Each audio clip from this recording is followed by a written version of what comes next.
సేవకులారా సువార్తికులారా దేవునికి స్తోత్రం.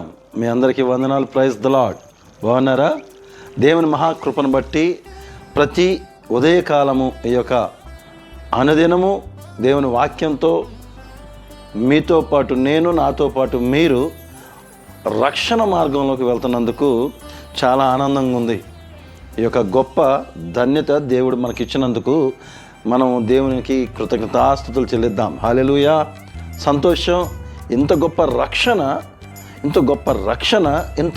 రక్షణ అని ఎందుకు నేను చెప్తున్నానంటే, రక్షణ లేనివాడు పాపంలో పడిపోయి ఉన్నాడు. రక్షణలో ఉన్నవారు ఆశీర్వదించబడ్డాము. రక్షణలో లేనివారు పడిపోయారు, రక్షణలో ఉన్నవారు ఆశీర్వదించబడ్డాము. అంటే దీని అర్థం ఏంటంటే, సేవకుడైన నేను దేవుని యొక్క సంకల్పం చొప్పున దేవుని యొక్క సేవకుడుగా నేను అనేక మందిని యేసుక్రీస్తు వారి వైపు త్రిప్పడముకు, రక్షణలోకి నడిపించటానికి దేవుని కృప మనకిచ్చిన ఈ గొప్ప ధన్యతను బట్టి వందనాలు. సేవకులారా, మన సాక్ష్యాన్ని పోగొట్టుకోవద్దు. మన సాక్ష్యం పోయింది అంటే మనతో పాటు రక్షించబడిన, మనం బాప్తిజం ఇచ్చిన ఆ యొక్క సాక్ష్యాలు ఆత్మలకి ఏ సమాధానం చెప్పగలం? కనుక మొదటిగా నేను రక్షించబడ్డాను, అనేక మందిని రక్షించాలని ఆలోచన, తలంపు. కనుక ఈ యొక్క రోజు వాగ్దానము మొదటి దినవృత్తాంతములు 16వ అధ్యాయం 23వ వచనం. మొదటి దినవృత్తాంతములు 16వ అధ్యాయం 23వ వచనంలో, సర్వజనులారా యెహోవాను స్తుతించుడి, అనుదినము ఆయన రక్షణను ప్రకటించుడి. సర్వజనులారా ఆయన రక్షణను ప్రకటించమంటున్నారు. రక్షణ ప్రకటించే సేవకుడిగా నేనున్నాను. వినే సంఘస్థులు కానీ సంఘంలో ఉన్న ప్రతి ఒక్కరు కానీ వినివారుగా ఉన్నారు అంటే బోధించే రక్షణ మనలో ఉందా? మన రక్షణ ఎక్కడుంది? పడిపోయే స్థితిలో ఉన్నామా? మొదటిగా సేవకులతో మాట్లాడుతున్న మాట, మన సాక్ష్యము ఏ విధంగా ఉంది? మన సాక్ష్యము ఆత్మీయతలోను ఉన్నతమైనలోను ఆ స్థితిలో మన సాక్ష్యం ఉండాలి. అంతేకాదు, పాప ఊబిలోంచి, పడిపోయిన స్థితిలోంచి నేను లేచి ఉన్నాను కనుక ఈ రక్షణ నాకు ఉచితంగా ఇచ్చాడు కనుక నేను కూడా అనేకులకి ఉచితంగా రక్షణ ఇవ్వాలని ఆశపడుతున్నాను. ఎంత గొప్ప రక్షణ అండి! ఈ గొప్ప రక్షణ దేవుడు మనకిచ్చాడు కాబట్టి మనము కొంతమందిని ఉచితంగా రక్షిద్దాం.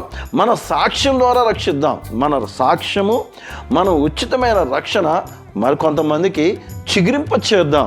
చిగురు ఇంచేదట్టు చెట్టు ఈరోజు మ్యాక్సిమం వేప చెట్లు ఎండిపోతున్నాయండి. వేప చెట్లు ఎండిపోవడానికి కారణం ఏంటంటే దానికి కూడా వైరస్ వచ్చింది అంటున్నారు. కానీ అదేవిధంగా చాప చెట్టు చాలా వృక్షము, చాలా మంచిది అన్ని విధాలుగా, కానీ దానికే వైరస్ వచ్చిందంటే జాగ్రత్త. ఎందుకు ఈ మాట చెప్తున్నా అంటే, సేవకుడైన నేను రక్షణ మార్గంలో ఉంటూ రక్షణలో జీవించుకోకుండా నేను ఆపోజిట్ అనగా రక్షణ కోల్పోయి ఉన్నామేమో. ప్రియా సేవకులారా, సంఘంలో సిద్ధపడుతున్న సేవకుల తర్వాత నేను కూడా దేవుని వాక్యం సిద్ధపడాలన్న వారు మీతో కూడా తెలియజేసే మాట, సిద్ధపడండి. కానీ దేవుని నమ్మకంగా, దేవుని యొక్క మాటలు రక్షణలోకి నడిపించాలని మిమ్మల్ని బ్రతుకులాడుకుంటున్నాను. పాప ఊబిలోంచి నన్ను రక్షించాడు, పాపంలోంచి లేపాడు నన్ను, పాపంలోంచి నన్ను పరిశుద్ధంగా మార్చుకొని దేవుని నామాన్ని మహింపరుచుకునే స్థితిలోకి నేను వచ్చేటట్టుగా ఉన్నాను. కనుక దయచేసి ఈ మాటలు మీకు ఒకవేళ ఎవరికైనా ఇబ్బంది కలుగుంటే నన్ను మీరు దయచేసి క్షమించి నిజమైన మాటను మాత్రం గ్రహించండి.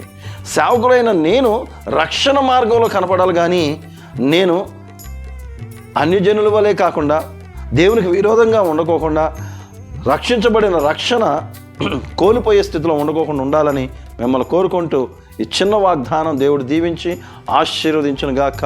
ప్రార్థన చేసుకుందాం. పరిశుద్ధ పరమగల తండ్రి, నీకు వందనాలు. రక్షణ సువార్త అవునా తండ్రి, సర్వజనులారా మీరు అయా రక్షణ గురించి ప్రకటించమంటున్నావు నా తండ్రి. ఈ రక్షణ ప్రతి ఒక్కరిది కనుక, సర్వజనులది కనుక నా తండ్రి, మొదటిగా నా తండ్రి నాయన విత్తుతున్న సేవకులైన మేము అయ్యా ఏ విధంగా విత్తుతున్నాము అని మేము గ్రహించే కృపను దయచేయండి. అయ్యా నన్ను కూడా సరిచేయండి. అయ్యా తెలియక చేసిన తప్పిదములు అయ్యా ఒకవేళ నేనేమన్నా ఎవరికైనా ఇబ్బంది కలిగి ఉంటే నన్ను క్షమించి నీ యొక్క రక్షణ ప్రతి ఒక్కరికి నా ద్వారా నా ద్వారా అనేక మందికి తెలియజేసే కృపను మాకు దయచేయమని ఈ చిన్న ప్రార్థన ప్రభువైన యేసయ్య అతి పరిశుద్ధ నామమున అడిగి వేడుకొని పొంది ఉన్నాం పరమ తండ్రి. ఆమేన్.